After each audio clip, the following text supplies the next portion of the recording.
morning, good morning, good morning, good morning, good morning. Yes, we are week 4, episode 13. I guess week 4, episode 13. I'm gonna pin that and that. Good morning, good morning, good morning, good day, good afternoon, good evening, wherever you're watching from. I am Abiola, and we are on the series The Joy of Marriage God's Way. The Joy of Marriage God's Way. Okay, how have you all been? Are you good? This series, the one I will do today, really important for the people that are married actually. So if you know anybody that is married, tag them on this video. Good morning. Thank you for joining in. CEO Mikazi. Thank you for joining in. If you know anybody that is married, tag them on this IG live, or probably if you're watching the replay later on, tag them and let them listen in and actually have a discussion, between themselves. So we're talking about sex is what we're talking about today. Can you hear me? If you can hear me, give me a thumbs up. Can you hear me? So I know everything is working. So we're talking about sex in marriage, sexual fulfillment in marriage. Let me just reduce this a bit. Yes, you can hear me. Good, great stuff. So we're talking about sex in marriage. Okay, and if you've missed any of the episode, if you missed yesterday's own, go back and, listen to it.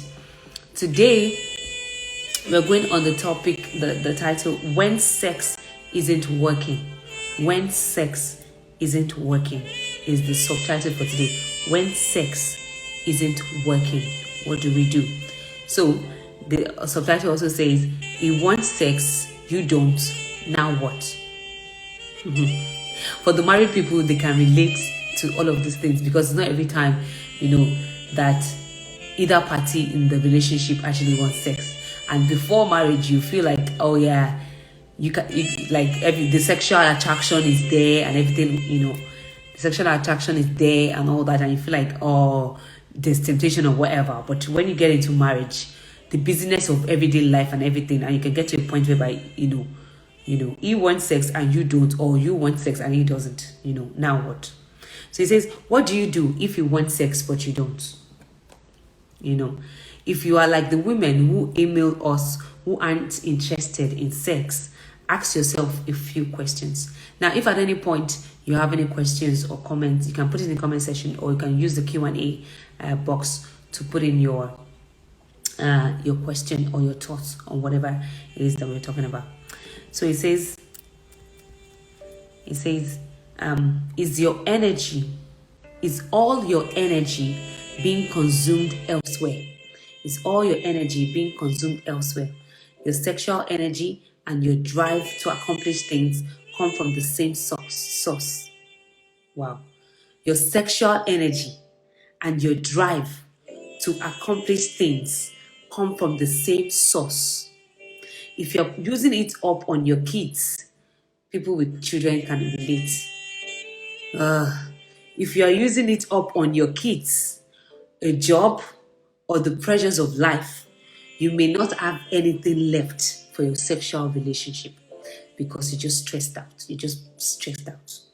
Women with young children are exhausted when they fall into bed at night. Yes, I can relate. I have young children. Yes. Oh Lord. You and your husband should sit down and talk about this. So taking a daily nap became routine for me after our first daughter was born. The author is saying here, and has been an important part of my life ever since. I set a timer for 30 minutes, even though I often wake up before then. But taking that break is so important to revitalize me. And it's not selfish to take this time for yourself. Consider it an investment in your marriage.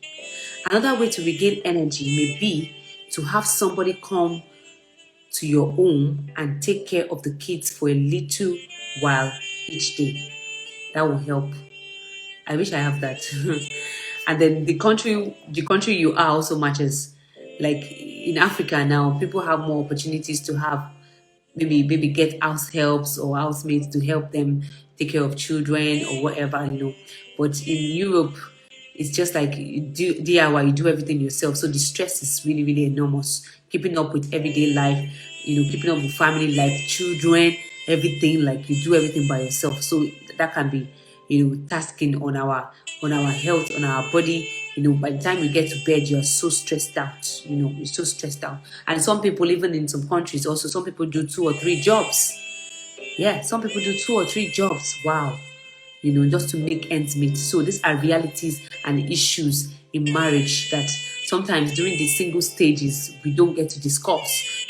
But the everyday life really, really happens, and then we are now wondering to ourselves, how are we going to manage all of these things in order for us to be able to have a thriving relationship or a sexual, a healthy sexual life between the partners. So these are things that, even as singles, you need to actually be thinking about before you get into marriage. you know and here it says that maybe a neighbor girl on the street can play with your children while you take a break, soak in a tub with a good book, go for a walk, get your hair done, or go to the library. But do something to refresh your energy. Do something to refresh your energy. So, if for people that are married that'll be watching this also, most times I think even for women, we do think about other people more than we think about ourselves. When it comes to family, you're thinking of taking care of this person, thinking of that person before we think about ourselves. Like it's just like we are the last person on the list. It says that soaking a tub with a good book. For me, like I like to read. I like when I get a chance to read, it just kind of relaxes me. So maybe when the kids are in bed or maybe they're in school or whatever, like I like to just talk in there, just relax, read something. Sometimes going for a walk, or when I wish I should do that more often. Get my hair done. I need to get this hair done, anyways. I'll be planning that.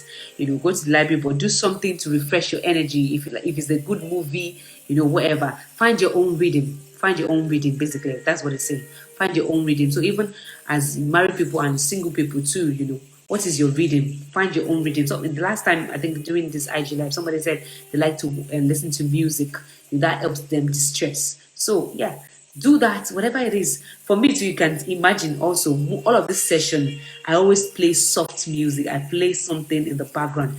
That helps me. Even that I do that too, even during the day, I play something, even when the kids are around, where I play something soft. Like I love to play music. I like to play music around just everywhere I am. It just kind of calms down the tension in the home or whatever. It just softens, creates a beautiful atmosphere.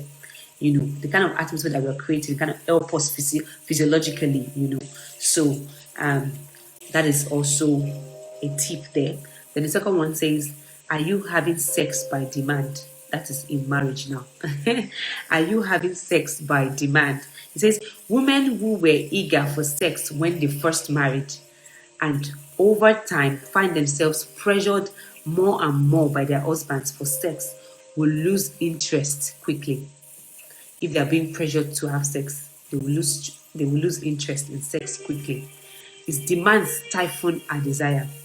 So if your husband's mood or his sense of what depends on your interest in him sexually, it will cause havoc in the relationship. These are things that we need to really talk about. This, when we talk about sex in marriage, it's a big deal, especially for men. It's a big, big deal. And I wish, like, anyway, because of the time of the IG, so a lot of people are busy, obviously. But it's a big deal whereby we can have. I'll probably do a show like that. We will talk about this and have the demographic of married men, single men, married women, single women, and we'll talk about this topic and dive into it. And everybody will have Q&A session and all that kind of stuff. It will be quite interesting. So they said here that so it said in time your sexual desire will decrease until there's nothing left but bitterness and resentment. That is if you don't handle it properly. You will feel inadequate because what you give is never enough. Now, okay, let me read on. And it never will be enough because sex isn't what it's about. Sex is not about keeping your husband happy.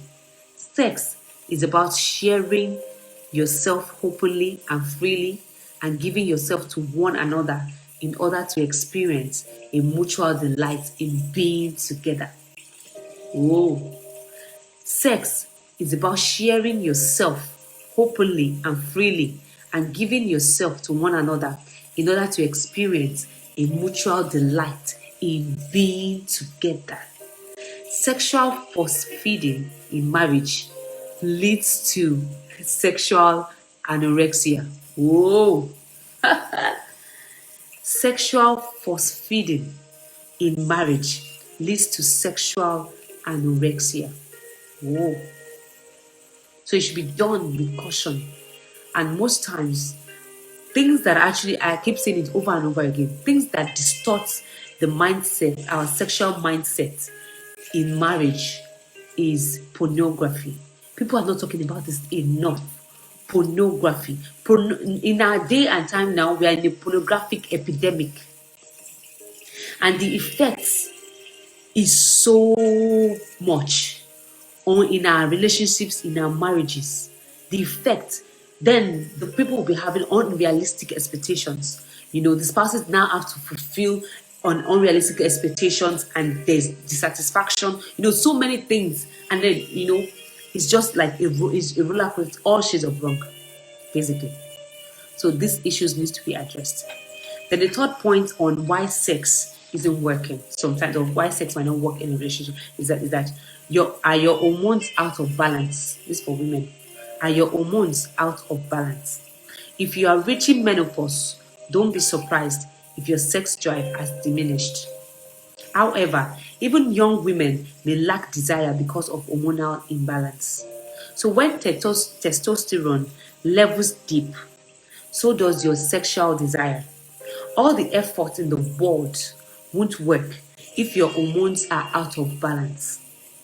The best thing you can do is to go to your doctor and ask for a complete hormone panel, including a free or a bioavailable testosterone level.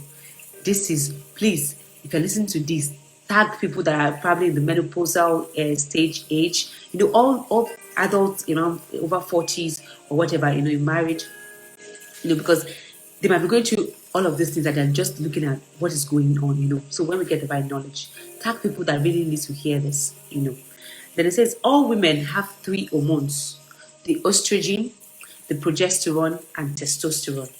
A hormone test will reveal any deficiencies in our hormone levels. So I think of estrogen as the happy hormone. Estrogen as the happy hormone. It keeps us content and alive with a sense of well-being, while progesterone is our relaxation hormone and testosterone is our drive hormone. We often think of testosterone as the male hormone, yes, but women need it too. So if you're free or bioavailable testosterone is low, you won't have energy, okay, and may even struggle with depression. Okay, wow. This can be corrected by using a testosterone cream. Your physician will need to assist you in these decisions. So go and ask your physician, your GP, your doctor, and tell them what you're going through so that they can be able to advise you, on what to do, with your own kind of particular unique case. Okay, so medically also they can find help, and it can help you in managing your emotions, because your hormones might be fluctuating, and then it needs to be corrected.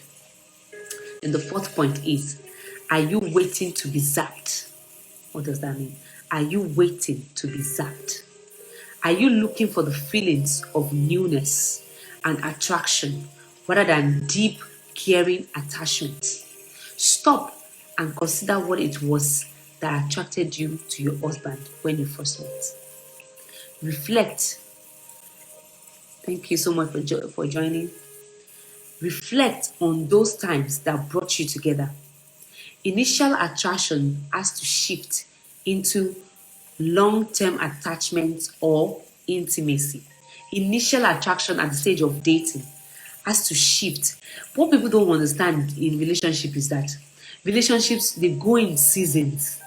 It's not, all those butterfly in my bellies and everything. It's not like that for 30 years. No, it shifts. That's what people don't understand. And when the emotions shift, people feel like, I don't think I'm in love with this person anymore. No, it's just shifting. The emotions will not stay the same. It shifts, and you must be able to adapt to the seasons in the relationship, the seasons. And that's why when we get the right information before we get in, you'll be able to know that, okay, yeah, it's not that I don't love this person anymore. It's just that, my emotions are shifting. Okay, my emotions are, they're changing. We're going to different seasons. So it says that initial attraction has to shift into long-term attachment or intimacy. Okay, the shift takes place anywhere from 6 months to 30 months after you start a sexual relationship or get married. Wow. If you don't make that shift, you may feel like you no longer love him. Oh, see? If you don't make that shift, oh my God, people need to listen to this. People need to hear this. If you don't make that shift, you may feel like you no longer love him or you're no longer attracted to him. When you confuse the change in feeling with love, you may experience hopelessness. Instead, get help in learning to discover a new type of passion based on long-term intimate connection. Ooh. Based on long-term intimate connection. Actually, you don't have to experience desire in order to initiate sex. In fact, you can counter sexual disinterest by making the conscious choice to have sex in marriage. I keep putting that one, in marriage. It's fine to make love to your husband when he wants to, as long as you're not against it. When you are unwilling, those are times to just enjoy being touched and being close without any need to go for sexual arousal or release. Now, the next point, the first one that we just read was if you want sex and you don't. And then this one says, the next one is you want it and it doesn't. So what do we do? So the first category was for if the woman wants sex and the guy doesn't. And now the category is now that the husband wants sex. Sorry, you want sex and he doesn't. What do you do? Contrary to common belief, men are not always in the mood for sex. Women and men tend to think that all men want sex all the time. If your husband doesn't want sex, you may feel badly about yourself and worry that you're not attractive to him. Share those feelings with him, but don't blame or nag him. Nagging will never, never, never result in more sex. Rather, reach out to touch him. I mean, this knowledge is so, oh my God. I don't know if you are getting all this. Please put your comments in the comment section. I don't know if people grow up in families and maybe parents. Where do people get this kind of things that they will tell you if you are feeling like this in marriage, in your relationship, this is what you do. Don't just be like this. I don't know. Where are they having these conversations? I don't know. Maybe parents are having it. I don't know, or friends or something. I don't know. I want to hear from you. I don't know. Okay, so it says, nagging will never result in more sex. It says rather reach out to touch him. Rub his shoulders, arms and legs. Enjoy the pleasure of his body without any pressure for him to respond. Let your husband know when you want to have sex. Sometimes women expect only the man to initiate sex, but that's kind of a game we play. If you are the interested party, take responsibility to pursue it, but initiate it physically rather than verbally, unless that doesn't work in your situation. Tips. Knowledge tips to work. in our relationship, in our marriage. Okay. Then the next one says, your past is in control. Your past is in control. It says, when your past affects your present sexual relationship, it can cause devastation. When your past affects your present sexual relationship, it can cause devastation. And when your past controls you, it can manifest itself in different ways. If you were raised in an alcoholic home, you may feel confused about sex because your parents weren't in control. You internalize the need for control. And now, in a sexual encounter, when you feel out of control, you get very uncomfortable. You must recognize your need for control and make it work for you rather than against you. Plan your sexual times. Take charge in a positive way. Women who were sexually abused as children might experience a flashback during a moment of adult lovemaking. During a moment of adult lovemaking that's similar. Sorry, just one second. During a moment of adult lovemaking that's similar to their childhood trauma. Oh my God. It can be nothing more than a simple touch or a word that snaps you back to that horrifying experience. So there are several ways to counteract this. First, talk about it outside of the bedroom and arrange to signal your husband to let him know when you are having an uncomfortable reaction. So, in other words, sometimes yesterday when I was reading this, the sex in marriage, somebody made a comment and it said that they think that this session is really for married people, that they don't know why single people should be listening to this, that it's too deep and everything like that. I said, yeah, you're right, and then partly again, you might be wrong, because if you listen to all of these things now that you're single, it can give you a glimpse to what the reality of the marriage life is all about. And here it's saying that our past can actually affect our relationship, and if we don't get healed, if we don't get cleared, fully healed from the things that have happened to us in our past, it will show up in our relationship. Have you been sexually abused? Do you have childhood trauma? What is it that you're dealing with? What emotional wounds are you dealing with? What kind of trauma are you dealing with? That you're still carrying with you. What are the wrong ideologies that you have about marriage? That you are still, are you from a dysfunctional home? Are you from a single parent home? Or are you from a even two parent home, but things were not really working? So many things that have shaped and skewed our mindset about marriage. So all of these things we need to deal with it before we get into there, so that we don't bring all of these things in the marriage. So if one party and two parties, they work on themselves while they're single, they always say something. They said, healthy people create healthy relationships. Healthy people create healthy relationships. So if I work on myself, on being healthy, on being emotionally healthy, and clearing myself from all of these wounds and healing all the trauma and stuff that I've gone through in the past, I will be able to create and work from a place of wholeness to create, healthy relationship, you see. But if I'm just going through the motions about my life, I'm just doing my work, doing everything, all of those wounds are there, all of those traumas are there, they're just in the cooler waiting for me to be open someday or to be triggered, It's just like a timing bomb waiting to happen. So we must be intentional, we must be proactive. All of these things, IG life, reading and everything like that, is being proactive, being intentional about where we are, because at the end of the day, it's important, the kind of relationships we are creating in our societies and in our nations today. Okay, so I just read on. It says, there are several ways to counteract this. First, talk about it outside of the bedroom and arrange to signal your husband to let him know when you are having an uncomfortable reaction. And this must even be and that's why we said before, it must be in a relationship that is actually safe.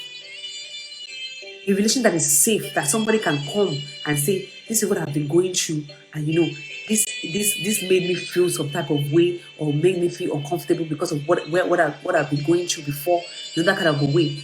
In a relationship whereby it's safe, you can be able to express yourself. That's what we're talking about. Creating a safe space in our relationship, creating a safe and a transparent, honest place to be in a thriving, healthy relationship.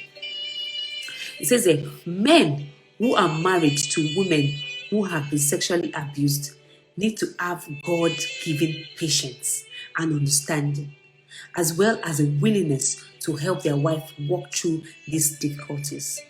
When you experience flashbacks, try to stay connected with your husband. Keep eye contact with him, and remind yourself that he is your trusted mate and not the abuser. So there's a lot going on in the mind. It may help you to talk to him throughout the lovemaking in order to keep yourself connected to the present. If a woman was aroused as a child through pictures of fantasies, or fantasy, she may have difficulty experiencing an orgasm without them. That's distorted our mind because of all of those, premature exposure to all of those things at a very tender age. Usually this connection begins when a young girl finds her dad's stash of pornography, or reads and responds to a romance novel with explicit sexual details. She becomes hooked on that fantasy or picture and can't sexually respond without visualizing it. So we encourage women in this situation to stay actively engaged and talk out a new fantasy with their husband. A new fantasy with their husband that will replace those old fantasies. It's more like displacement kind of theory.